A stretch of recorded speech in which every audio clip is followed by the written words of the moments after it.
come the Bears. Here come the Bears. Here come the Bears. Oh, stand aside. Here come the mighty Bears. Stand aside. Here come the mighty Bears. G'day everybody, Marty back with another Saturday edition of Bears Legends. We're here with one of the true Bear legends, Mr. Johnny Gray. Marty, Thank you very much for spending time with Yassen Countrywide, John. pleasure, and I'm so glad to be part of you now, and I'm very proud of it. Thank you very much. Yeah, we're very proud of what you done for the Bears too, mate. Loved every minute. Yeah, I bet you did. We'll start before you come over and you were playing for the Bears. You weren't a bad cricketer, mate. Yes, well, that was my first game, tell you the truth, my Premier game, and I was looking at going and playing with Warwickshire my county. Yeah. I was born in a place called Coventry, which was the biggest town in Warwickshire. Okay. And Warwickshire asked if I'd like to play, and I got the opportunity as a schoolboy and played first grade cricket with them, and I really loved it. You didn't have a bad first game. The first game was unbelievable because it was just one of those things, everything went right. Yeah. And getting what I did, I bowled 10 overs and 9 were maidens, 5 wickets and 2 runs. You know, it was That's unreal. I know, it was just something you could not believe, and you know, I thought, well, if it's going to be this easy, I'm going to carry on with this, but of course it wasn't. Yeah. But I really enjoyed it, and whilst I was at school then, I also carried on playing with Warwickshire when I went to university, and university where I was there was becoming a teacher, PE teacher. Okay. And we had a lot of terrific young sporting people there. So the rugby team, the soccer teams, the cricket team, the basketball teams and so forth, the games that I played, you all had top line players, yeah. Yeah. Because the acceptance rate for the application compared with the applications was about 1 to 25. Yeah, right. So they used to get a lot of top-notch sporting people, which was great because what happened then was the ability of everybody there made it very competitive. Yeah, absolutely. And we had at university there, we won 7-a-side tournaments. Yeah. At Twickenham. Yep. Over in Ireland, Wow. up in Scotland. Yeah. And of course they were all against fully grown Men. men. Yeah. But we had some others, and we used to beat Oxford and Cambridge at cricket. Yeah. Okay. Wow. So that was a good go, and also played a bit of the soccer, but unfortunately I didn't get much of the time for the soccer because of. So you're a pretty good soccer player too, weren't you? Yeah, played for Midlands counties. There were the northern counties, southern counties, and the Midland counties, and I played with the Midland counties, and we had a good side. So I enjoyed playing that, but I realised that I was just probably a bit big. Yeah. Okay. And not quite quick enough. I used to play centre half, and I could, sort of get around, pretty well. But, just for senior, when I say senior level, playing in the Premier League or that type of thing, I wasn't going to catch it. Yeah. Okay. So it was quite, but I enjoyed playing, Yeah. So It's a quick then I game, played isn't with the county as well there, so it was good. Oh, it's Yeah. lovely. I just loved, all the sports. I was just lucky enough to be Yeah. reasonable at them to be able to get to reasonable standard. Yeah, well, you played union as well. You won the sevens comp. Yes, Mm. we did. We won a lot of sevens tournaments, and the biggest one was the last one I played in, which was it was a World Sevens tournament. Yeah, okay. And that was played in Scotland because it was their centenary at the time. So they had we had England, Scotland, Ireland, Wales, France, Wow. New Zealand, Yeah. South Africa, Mm. and Australia. Wow. Yeah, okay. We all played, and Yeah. we won it. Yeah, done well. Good effort. Yeah, and that's when I had the invitation Yeah. from Wigan Mm-hmm. Rugby League Club to go and play with them. That was in 1973, Okay. and so I just had no idea what, I'd never seen a game of rugby league, Yeah, okay. but they said, I think you'll fit very well, and Yeah. the money that they offered me Mm-hmm. was just out of this world compared with what I knew and had. Right. In fact, in a nice area, it bought me a house, Yeah, nice. Very good. so I Yeah. couldn't not go. Yeah, you couldn't ask for any better than that. I Yeah, know. that's awesome. That's great. And then within a year, I played for Great Britain, and that was Within a year? against France. Yeah. Within a year. You hadn't even been playing for Wigan for 12 months. No. And you're in the Great Britain. I know, I managed to get into Great Britain. So I was very happy about that. Unbelievable. But the one thing was I had the luck of being able to kick a ball, well, which I think gave me just that step up on other hookers, because I could hook all right as well. And I was a big size for a hooker. Yeah, absolutely. Yeah. Because I'm now probably 2 stone lighter than what I was. I was Yeah. nearly 15.5 stone. Yeah, okay, yeah. So, Big boy. yeah, Mm. big for a hooker. Yeah, absolutely. And I enjoyed hooking, as Yeah. a terrific contest, and learning how to hook in rugby league was compared with union. Union, yeah. Yeah, it was very different. But if you didn't learn it and sort yourself out and sort how you learnt, and I went and got lessons from all sorts of hookers just so I could decide what was best for me. Yeah, absolutely. Absolutely. Yeah, Because that's there's a lot of hookers who I played against, of course, which are a lot shorter, Yeah. and not as physically big, but they were obviously good as well. And if in the game then, it was also how you scrum half fed The ball. Yeah, absolutely. I mean, he was half of half of what made it. Yeah, the hooker as good as he was, wasn't it? Correct. You had to have a bit of an idea on what the other one's doing. You know. But like you said, your props. If your prop's not going to strike for the ball and help you get your feet where you need to be, Correct. That's Absolutely. Scrums of today. Can you call them a scrum? Well, I mean, it's no contest at all. There's nothing. Nobody pushes. They just roll it back between. I mean, you might as well just give them the ball. Yeah, let's play the ball. Sorry. Right, you're good.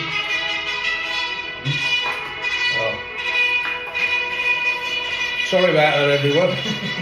It's the William Tell Overture, if you want to know what it is. There you go. Oh well, that's why you got the orchestra going there, Johnny. You weren't a bad trumpet player, either. Yes, played with the Coventry Youth Orchestra and the Coventry Festival Band, brass band. Yeah. And I actually did a concerto in Coventry Cathedral with an orchestra, which was I loved. That's awesome. Yeah. But I did with my PE. My other subject was music, so I taught PE music. Yeah, right. Nice. So thoroughly enjoyed that. Yeah. Yeah. Well, there's a big difference between playing rugby league and a trumpet. Oh yeah. We were just talking about feeding the ball as a halfback and hooking as a hooker and stuff. Striking and stuff. You played with some pretty good players for Great Britain when you come out, when you toured. Yes. And what, 70s, 76 or 74, I think it was. 74. Yeah. 1974. We did, but we, as per usual, it was Australia always considered that much better and stronger, more on the physical side and speed. That you just seem to have it in ladders. Just everybody. The Premier League here is. It's a fantastic league. Yeah. There's nowhere that I can see it's ever going to be better Than here. Yeah. I was at that game at the Sydney Cricket Ground, and you come out and you were kicking goals from all over the park, and it was so weird that not only were you kicking round the corner, but you were standing the ball up, and everybody in Australia was all toe jabbers. Yes. Everybody, Mick Cronin and all the boys back in the day, everybody kicked, with their toes, with the ball laying down. And you just amazed everybody and you didn't miss one. You kicked them from anywhere. Well, the beauty of coming on a tour over here was that I would practice for at least an hour and a half, 2 hours after each training session. Yeah. Okay. Yeah. And that helped a lot. Even though I had because of the playing of the soccer. Yeah. Made all the difference, because really most of them were in England was the toe pokers still then. Yeah, right, okay. Yeah. There weren't many or very few who were kicking around the corner. Yeah. But there was no, as far as I was concerned, obviously it's changed now because there's hardly any toe pokers. No, you don't see any of them. You don't see any. They're all round the corner because it is more accurate, I believe, and especially when the ball becomes wet. Yeah, well, the old leather ball, and it was all leather ball, and it weighed a lot, so you got a lot more purchase on it by your leg swinging. The speed of your leg was so much quicker than if you kicked it straight on. Yeah, you used to hurt your toe too when it was wet. Yes, but you tended to hit. You didn't actually hit it with your toes. It was just the front part of your foot. Yeah. Just from just above the ankle there to the left of the ankle. It's just it's really hard. Never hurt. Yeah. There was never any pain to go with it, but it was what you had to do is it was a pressure thing though. If you didn't if you could be a kicker and sort of do kick 60-70%, you remain the kicker and you're an important part of the team. Yeah, absolutely. And so I really I wanted to do everything I could to be in the game. I actually started the throwing in and the line out in the rugby union. Oh, okay, yeah. In the early 70s, because I said, what is the point of the winger throwing the ball in when I can do it and I can cover that 5 yard? Yeah. 5 metre, 5 yards. Yeah.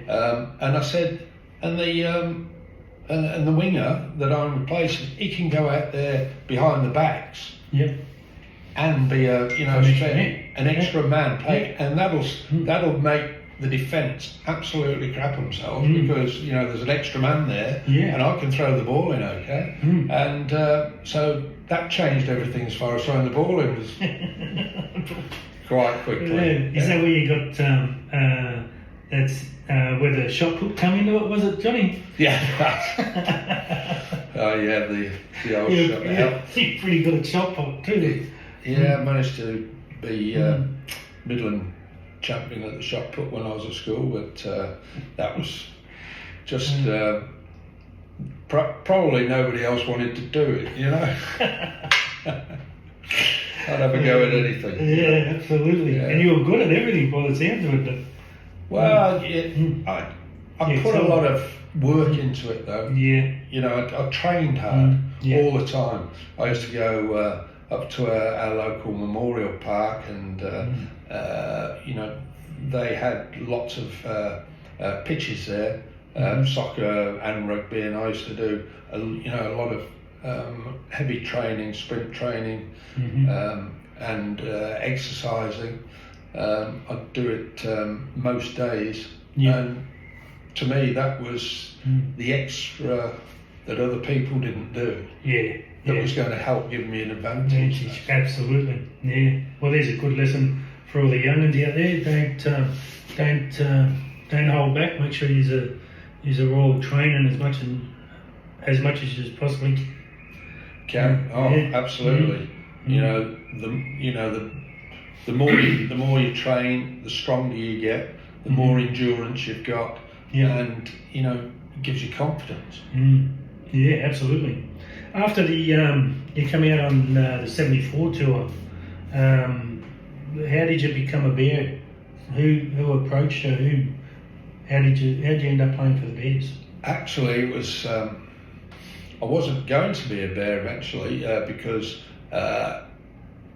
when I got back, I had an offer from Eastern Suburbs. Oh, okay, yeah, right. And I actually had Arthur Beetson and Jack Gibson came over to England to sign me. Yeah, right. Wow. And so I was with them for a couple of days, and we were chatting. And I can show you a photo of us, three of us together. Awesome. And Jack was a lovely chap. So was Arthur. I mean, Arthur was a great player too. He was Absolutely. a terrific player.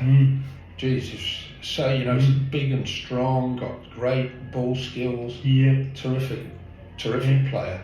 And I thought, yes, I would love to go to the Roosters. And I was all ready to go, and the talks broke down because Wigan had asked they asked too much as far as a transfer fee. Yeah, okay, right. And the Roosters said no. Yeah. And so what happened then? About 2 months later, North Sydney said they would would buy me, but they didn't pay what they'd asked for them. It was a lesser fee, but it was accepted by the North board. Yeah, okay. And so I was on suddenly a 3-year contract, and I was over it. I mean, I was thrilled to be able to come. Yeah. And I was a bit worried, mind, because I mean it's a good standard, good quality compared with the UK. I mean, you had playing against some of the top tier sides of Warrington and St Helens and these sort of teams and Leeds. You'd got some good games to play, but your top half and your bottom half of the tables were very different. Yeah. But over here, you knew everybody was going to give you a hard game. Yeah, absolutely. Yeah. And then I arrived at North Sydney Oval, and I actually asked one of the fellows who was there. I said, "That school across the road there," I said, "is that just an all boys senior school, or is it mixed? Well, what sort of?" And he said, "No, it's a Marist Brothers school." Yeah. And I said, "Oh, okay. Well, I might go and have a chat. There's a light on." And I went to walked over the road there, and it happened to be the headmaster there. It was about 6:30. Happened to be in, and I said, "Excuse me, sir, don't know your name, but I'm a teacher and possibly looking for a job. He said, oh, well, where have you come from? I said, I've just come from the UK and I'm playing over the road with North Sydney. Oh, he said, oh. And he said, well, what did you matriculate in? I said, well, I'm PE and music. Mm-hmm. He said, oh, we've got somebody in there. He said, what do you like at maths and science? And I said, well, I did A-level maths and further maths, and I also did physics and chemistry. So he said, well, could you teach year 12? I said, well, that's no problem. I'll just leave the advanced maths out of that because, you know, I haven't got enough time to just get myself right on top of that. But he said, okay. Job's yours. Job's yours. So it was excellent. marvellous, and I was there for a lot of years with the Maris brothers, and they were fabulous people, and the kids were all good. It's a super school. Yeah. And what the boys think of you playing for the Bears? I still see one of the first years that I got that they were year 3. Mm-hmm. We still go out and go and have a meal once a year, and there's between 18 and 22 of them who turn up out of the class. That's great, mate. Oh yeah. Yeah, they're all in the 60s now, you know. I thought, oh crikey. But they're lovely lads, terrific, and that's, you know, the way the school was, you know. Mm-hmm. Yeah. Lots of good quality youngsters, and there's a few coming up. Played for the Bears coming up there too, eh? Yes. Yeah. I must admit, I've been very proud of them as a school, and well, I don't think there's any teachers there now who I was with. I think they've all retired. Yeah. Now, 76 wasn't a bad year for the Bears, was it? It was a terrific year, yes. Yeah, we done all right. We played really well in the MK Cup. The MK Cup was our pinnacle, wasn't it? It was. We just excelled in the cup. We just seemed to manage to pull it together. Yeah. I mean, we had a fairly big side. The forwards were big, and that year was it wasn't as hot as it had been. That makes a hell of a lot of difference. Absolutely. Yeah. To me, it's I found that very hard to start with, getting used to the temperatures we played in here. A lot colder over there. Oh, well, we left, when we actually left to come on the tour here in 74, left England at 3 degrees, Manchester, and our stop-off point was Darwin, which was 39 degrees. 39 degrees. 36 degrees difference, that's not... Yeah. It was, and we got off the plane and said, where's the air? You know, you couldn't breathe. No. Yeah. And we had a hell of a time, you know, sort of on the field, just getting our breath. Yeah. It's it was really hard, but fortunately, you know, they haven't got a massive playing population, so we managed to win the game. Yeah. But you know, then we went over to the west coast, west coast, and Toowoomba. No, not Toowoomba. Townsville. Oh, Townsville, yeah. Townsville, and then came down the coast. Down the coast, and then from Brisbane came down the coast. But everywhere was terrific. Yeah. Great competition, good contest, and you know, you thought, what a country it is as well. Yeah. What a great place. So yeah. I was never worried about coming over here. Yeah. Did you think it was just going to be for 3 years, John, or did you think I'm going to stay here, or or? I thought it was going to be for 3 years and then probably go back because I was transferred here from Wigan.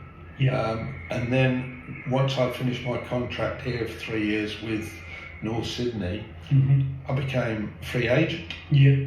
So I could actually go back to the UK Yeah. and a transfer fee that would normally be there, I would be able to get the transfer fee Yeah. Okay. Yeah. in the UK. Yep. And here, just if I stayed here, I'll just, work out with either North Sydney or who, if I played elsewhere, work out what you'd agreed on a contract.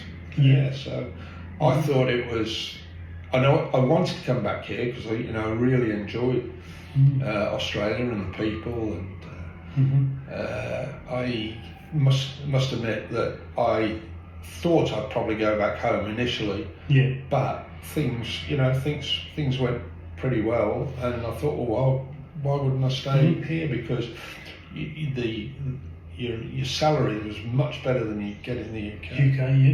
Yeah. You get the sign-on fee, but then what happened is that the senior people on the board of directors would come into a game, into the changing room just before the game, and they would stand there and they say, right, this is really important game, and we want to offer you £50 each for a win. And we go, ooh. So that was a big deal. Oh yeah. And that's how it was. It was just on a match to match basis. Yeah, right.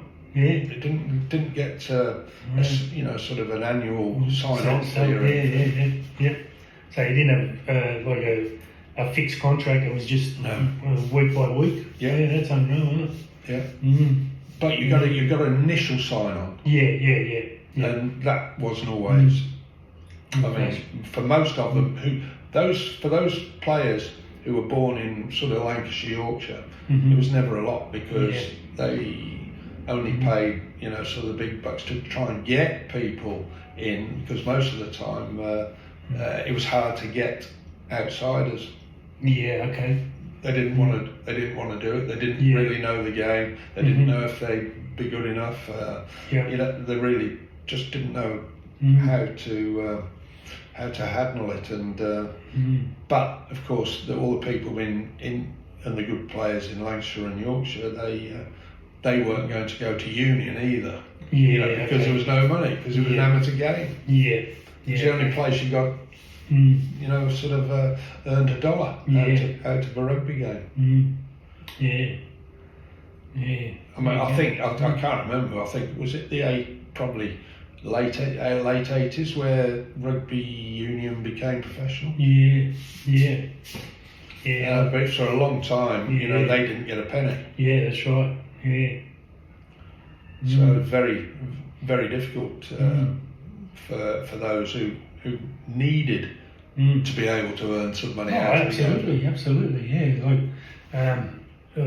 you all had jobs, and you played footy on the weekends, That's it. You done your training during the week and Exactly. that, So what was it like playing with Goldie and Billy Hamilton and players like that? Yeah, that was terrific coming over here and playing with. Big Bill, I thought, Jesus, he is a big lad. Yeah, I mean, absolutely. He was absolutely great, for scrummaging. Yeah.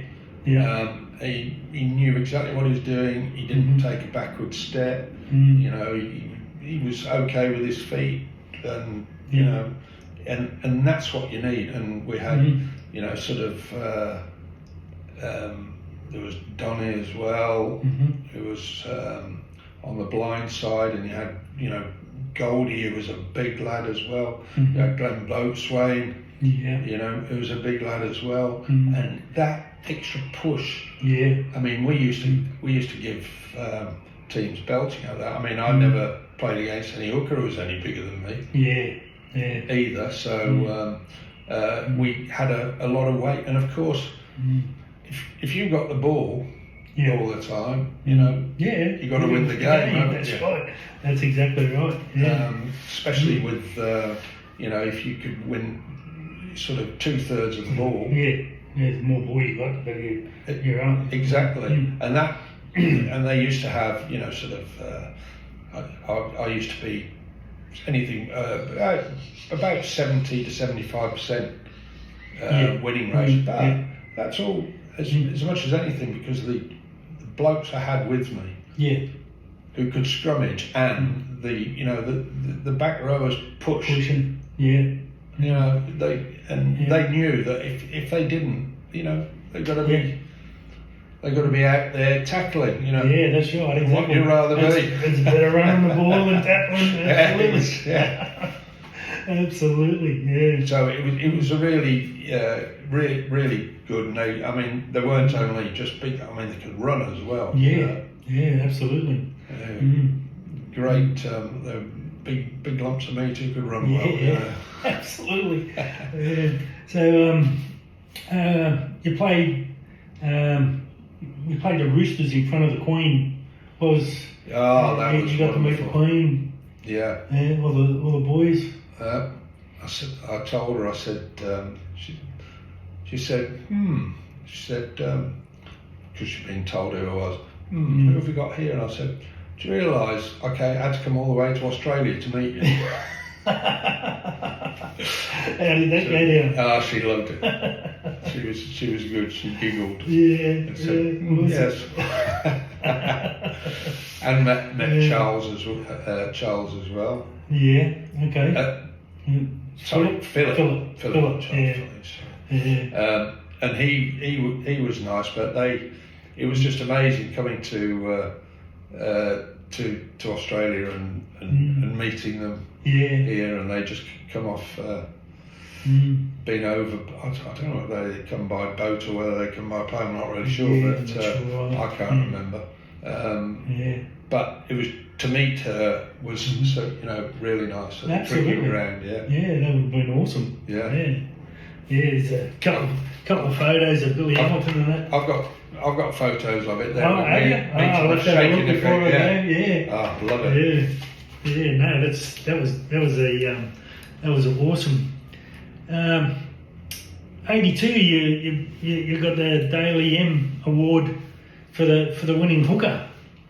Yeah, got hooker here. That was great. Yeah. I was so proud of all the players again that I was with who got me there. Yeah. And just reading here that you got the superstar for the MCO Cup as well. Oh yeah. Yeah. So you I did. I know. It was a anything you great. didn't win, John? No, it was a great year. And it's there again. That just settled me. There was no way I was going to ever leave Australia. Yeah. So who do you follow in the cricket, mate? Whoever's winning.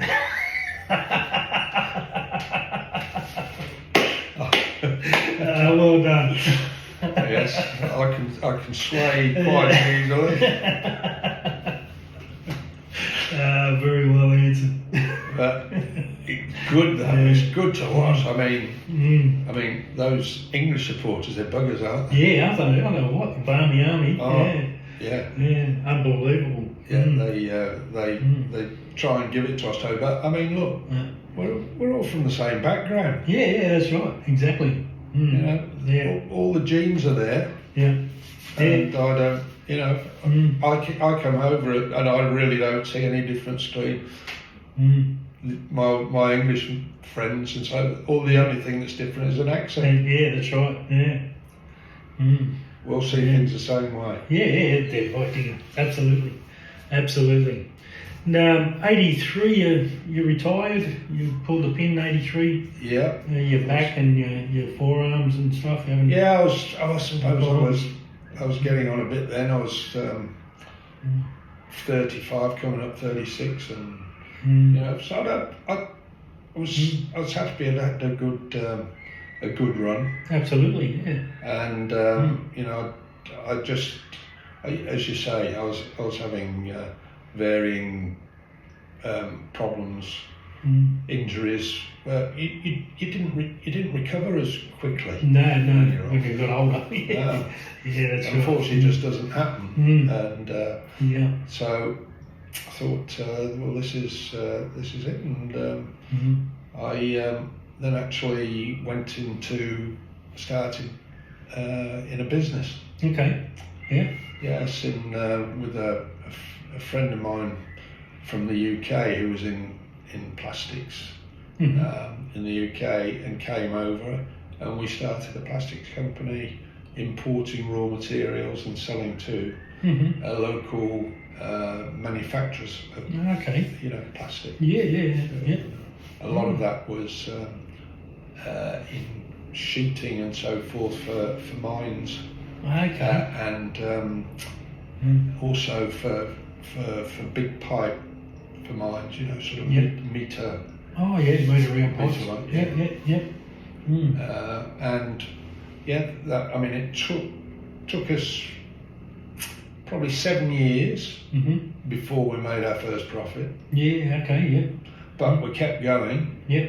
And of course, people just didn't accept us straight away. You had to really show you were on not only on the ball, but could be competitive. Yeah. And Absolutely. you're going to be there, and you're not. If we, because there were two manufacturers of materials here in Australia then who aren't here anymore. Yeah. And it worked out well for us. We, only just sort of finishing now because bringing in material from Europe where we were bringing it from, the container prices have just Gone through the roof. Yeah. Instead of being, Important, it was it used to be about $2,300 a container, and it went up to 15,000. Yeah, that's unreal, isn't I know. it? So, but at least it didn't happen 20 years ago. Yeah. Otherwise, it would have been a different story. Absolutely. Yeah. Now, you've done a bit with the Family League or the Menna League? Yes, I've been with the Family of League as it is now for about 4 years now, and with Ken Vesey. Yeah. He's terrific. We had a yarn with Ken, yeah. Ken's been on the page. We've had a yarn with Kenny. Yeah, he does a lot of work, and he's very selfless. He puts so much into it. Yeah. You couldn't have a better leader. Yeah. Yeah, well, you've got some of the old fellas that we've yarned with, Glenn Boatslane, Goldie, Mick Healy, yourself, all have your fingers in the pie with the Family League. You're all doing bits and pieces, which is really, really good. I think it's a great organisation. Yeah, absolutely. And there's boys out there who I don't realise, and they get to hear about, who have really come unstuck later on, not through any great fault of their own. It's just been bad luck. Yeah. And they're in there straight away, giving them a hand. Yeah, that's great.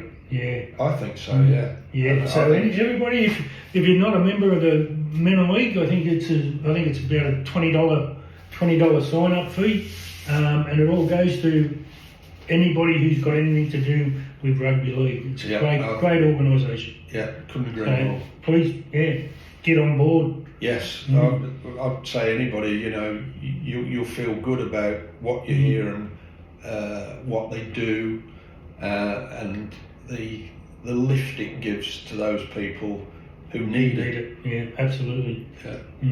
Absolutely. Yeah, that's great. It's a great organisation. Any funny stories for us that off the top of your head, Johnny? I was told one. I haven't spoken to you about it, but I will. I heard a bit of a story when there was a young Benny Elias. Were getting ready to pack down. I'm not sure where it was, and you turn in, you said to Benny, "Hey there, young Benny, where am I going to put my head? Am I going to go to the left? Am I going to go to the right? Or am I going to come straight down the middle?" I did. Old Benny, he must have been about 3 stone lighter than me. Yes. And I mean, he's not very tall either, old No. Benny. And I just thought I'd say, because you know, I've got sort of Big Donny there, and and it wasn't Bill at the time, but it was just had Had to be there, I reckon. Oh, yeah. That would have been awesome. Steve Mayo. Steve Mayo, yeah, absolutely. Yeah. And yeah, we were the biggest front row by a mile in the competition. Old Benny, you could see. I can't say there was a trickle anywhere, but I think he was grabbing it. But he was a good player. He did well. Benny. Absolutely. He did Absolutely. well. Yeah. Yeah, tip my hat to you, Benny. Yeah. On your Benny. Anything else you'd like to add before we finish up, John? No, I'd like to add that I didn't realise about your organisation and what you've been doing. I know it's just something I tip my hat to, because it's something that every club needs. If they had somebody like you and your backup people, they would all love it. Yeah. I promise. We're lucky having you for the Bears, and you're not here awesome. right next to the club or anything. You know, you're a long way away, but that doesn't matter. Not at all. To me, that's absolutely something special. And well done, you're a champion. Thank you very much, Johnny. Really do appreciate it. Everybody, the legend of the Bears, Johnny Gray, thanks very much for spending time, mate. That's a pleasure. Bring back the Bears. Bye all.